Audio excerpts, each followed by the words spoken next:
আজকের ভিডিওতে আমি আপনাদের দেখাবো কিভাবে স্ক্রলেবল স্লাইড তৈরি করা যায়। সেটা আমি করব হচ্ছে মর্ফ ট্রানজিশন এবং এই জুম দিয়ে।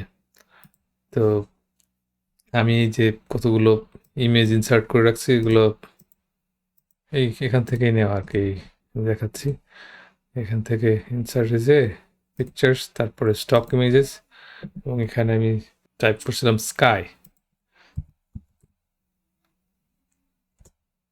তো স্কাইয়ের এখান থেকে তো আরেকটা নিব, এই লাস্ট যে স্লাইডটা আমি খালি রাখছি সেটার জন্য এটা ব্যাকগ্রাউন্ড হিসেবে নিব।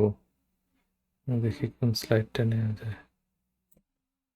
আচ্ছা, এটা নিচ্ছি। না, এটা তো আছেই, এটা নেওয়া যাবে না। ব্যাকগ্রাউন্ড হিসেবে এটা নেই। আচ্ছা, তো এটার সাইজটা ঠিক করার জন্য আমি এখানে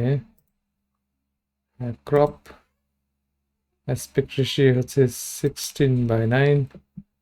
এটাকে ক্রপ করে নিলাম, তারপরে কাট করে নিয়ে ডিজাইনে যে আমি ব্যাকগ্রাউন্ড হলো পিকচার আর টেক্সচার ফিল, তারপরে ক্লিপবোর্ডে যে কাট করে রাখছি সেটা এখন হয়ে যাবে।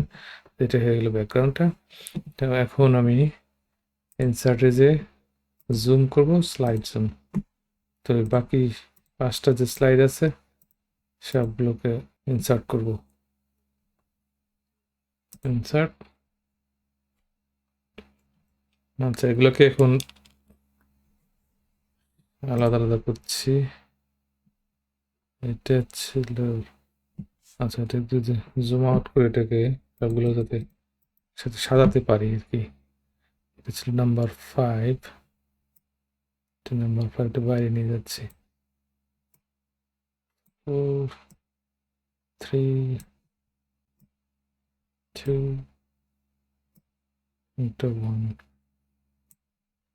আচ্ছা, তো সবগুলোকে একটু সিলেক্ট করে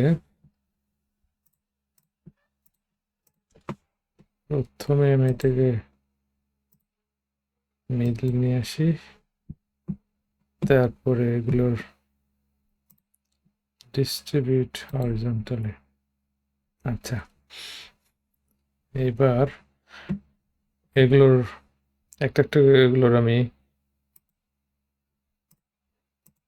ব্যাকগ্রাউন্ড লেস করে দেবো, আই মিন বর্ডার লেস করে দেবো।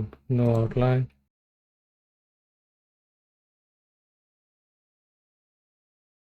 No outline.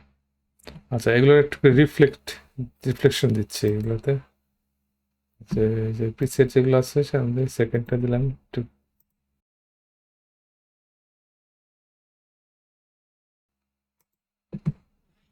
আচ্ছা, আর এগুলো থেকে যখন আমি জুমে যাবো, জুমে থেকে ব্যাক করবো প্রত্যেকটাতে, এই এই স্লাইডে ব্যাক করবো, সেই জন্য রিটার্ন টু জুম।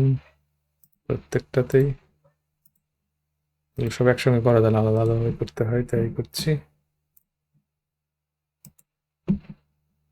আচ্ছা, এগুলো সবগুলো সিলেক্ট করে আমি একটা গ্রুপ করে নেবো যাতে নাকি একসঙ্গে সবগুলোকে মুভ করা যায়। গ্রুপ। ওকে, এবার এটার ট্রানজিশন হবে হচ্ছে মর্ফ।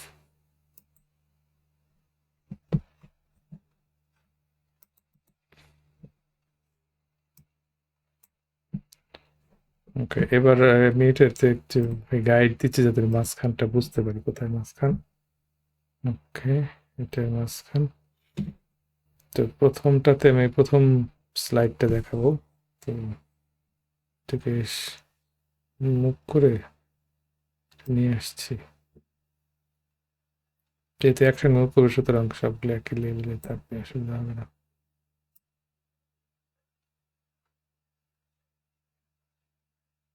এটা সম্ভবত মাঝামাঝিতে আছে। আর আমার 2টা বাটন লাগবে, যেটা এদিকে স্ক্রল করবে রাইট, একটা লেফট। সো সেই বাটন দুটো আমি বানায় ইনসার্ট করে নেবো এখান থেকে। ইনসার্ট পিকচার, যে আসলে এখানে থেকে আইকনে গেলে আইকন থেকে পাওয়া যাবে সহজে। অ্যারো, এইটা। ওকে, প্রথমে এটাকে হোয়াইট করে নিচ্ছি, আর এটা একটু ঠিক করে নিই, 3 পয়েন্ট। আচ্ছা, এটা হচ্ছে এবার ঠিক। ওকে, এটার আমার এখানে রাখবো, এটা একটা কপি লাগবে, কন্ট্রোল D, এটা এখানে থাকবে।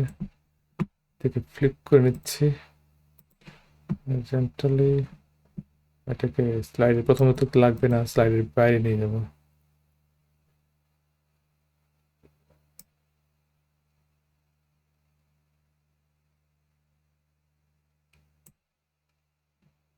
আমি একটু অ্যারো ইউজ করছি আমি এখানে। ওকে, এটা হলো। ও আচ্ছা, বাটনগুলোতে অ্যাকশন দিতে হবে, তো ইনসার্টে যে অ্যাকশন, এটাতে প্রিভিয়াস স্লাইড থেকে যাবে, প্রিভিয়াস স্লাইড। ওকে, আর এটা হচ্ছে নেক্সট স্লাইডে যাবে।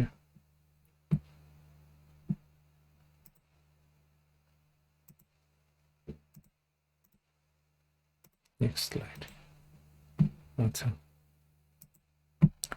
এইবার এটাকে স্লাইডটাকে কপি করে নিচ্ছি। তো সেকেন্ড স্লাইডে যে এটা আমি শিফট করে এটাকে মুভ করে পরেরটাকে মাঝে মাঝে নিয়ে আসবো।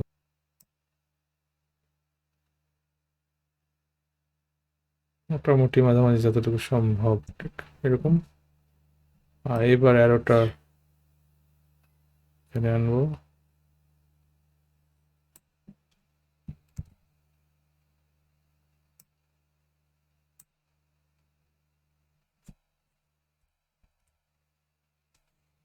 ওকে, এটা গেল সেকেন্ড। এরপরে আরেকটা কপি করছি, থার্ডটাতে আবার এটাকে মুভ করে নিয়ে আসি স্লাইডগুলোকে।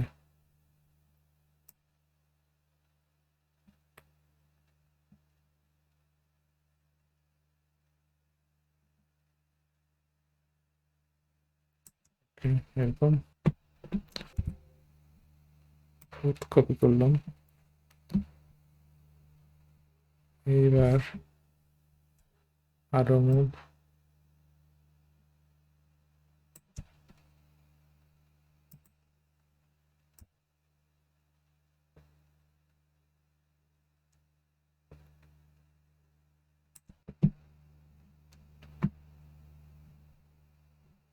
কপি হলো।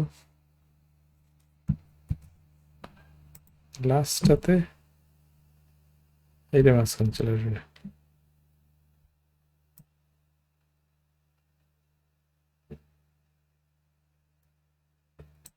ওকে, এখন তো আর এই অ্যারোটা দরকার নেই, সো এটাকে বাইর করে দিব।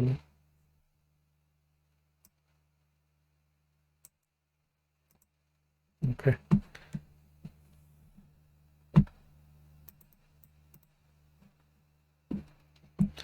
এবার দেখি কেমন দেখা যাচ্ছে, সবগুলো ঠিক মতো কাজ করে কিনা।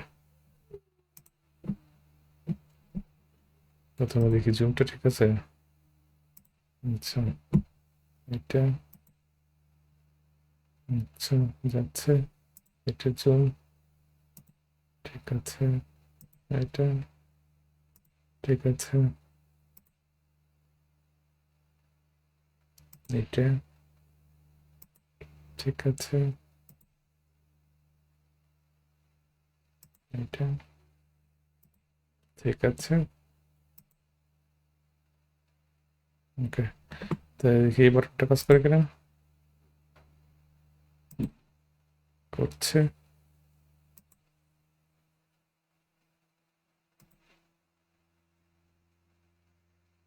ওকে, তো ঠিক মতো কাজ করছে এগুলো। তো এবার আমি ছোট ছোট দুটা এই রাউন্ডেড বাটন নেবো, যেগুলো প্রথম সাইডে নিয়ে আসবে একটা, একটা মানে এক পেজ আর একটা পেজের ব্যাপার ট্যাপার।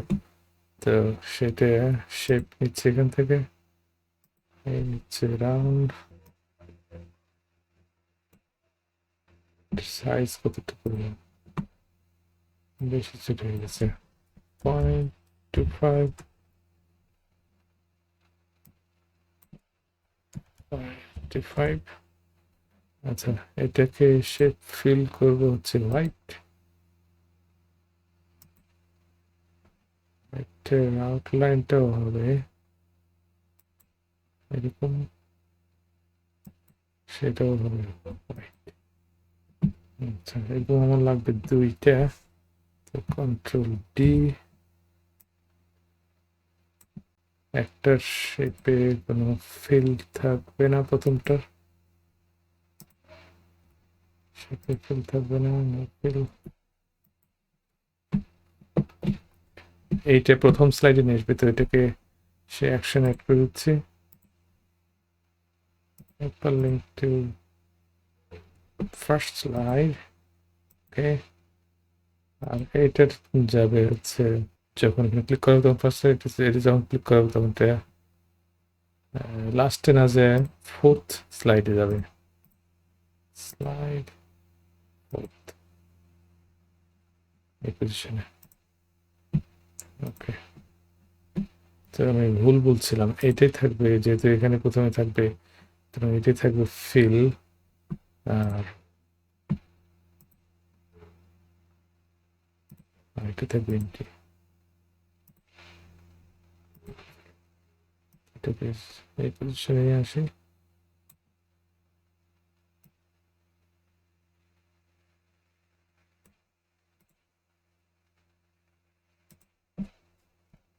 আচ্ছা, এগুলোর নাম দেই আমি যাতে মপ ট্রানজিশনটা সহজ হয়।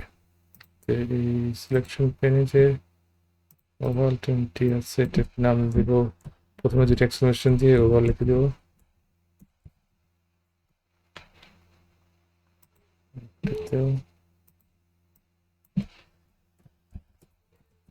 ওকে ওকে, এবার কপি করে প্রত্যেকটাতে দিয়ে দিচ্ছি, প্রত্যেকটা স্লাইডে। Control C, control V, control V, control V, control V. আচ্ছা, এই সাইড গাইডটা আপাতত সরাইনি, দরকার হবে না। ওকে, আচ্ছা, যখন ফোর্থ স্লাইডে আসবে তখন এটা উল্টে যাবে। এইটা হবে হচ্ছে ফিল, এটা 90, নো ফিল, সেম থাকবে এতেও।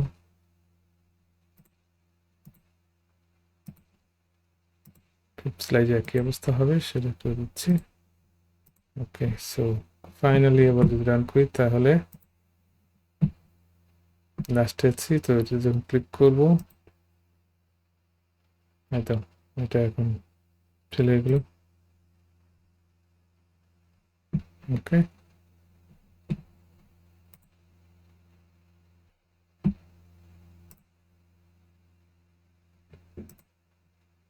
ওকে, তো এইভাবে স্ক্রলেবল স্লাইড তৈরি করা যায়।